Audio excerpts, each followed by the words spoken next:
DJ विकास साला चौक Sitamarhi.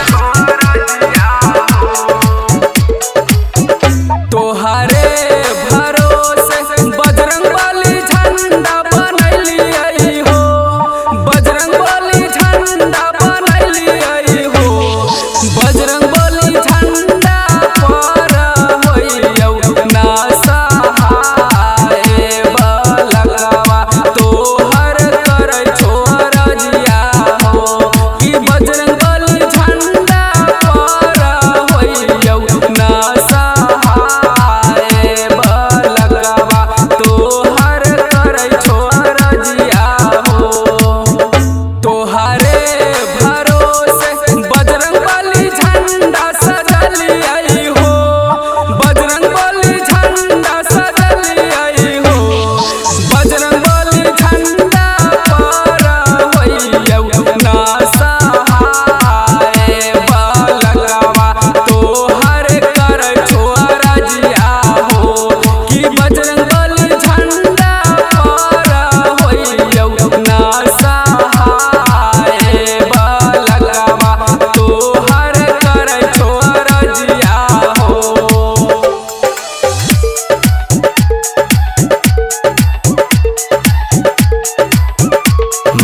Recording studio को साला चौक सीतामढ़ी। डीजे विकास मटियार कला सीतामढ़ी।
पवन सूत नाम हनुमान पे जय सिंह जय हो जय।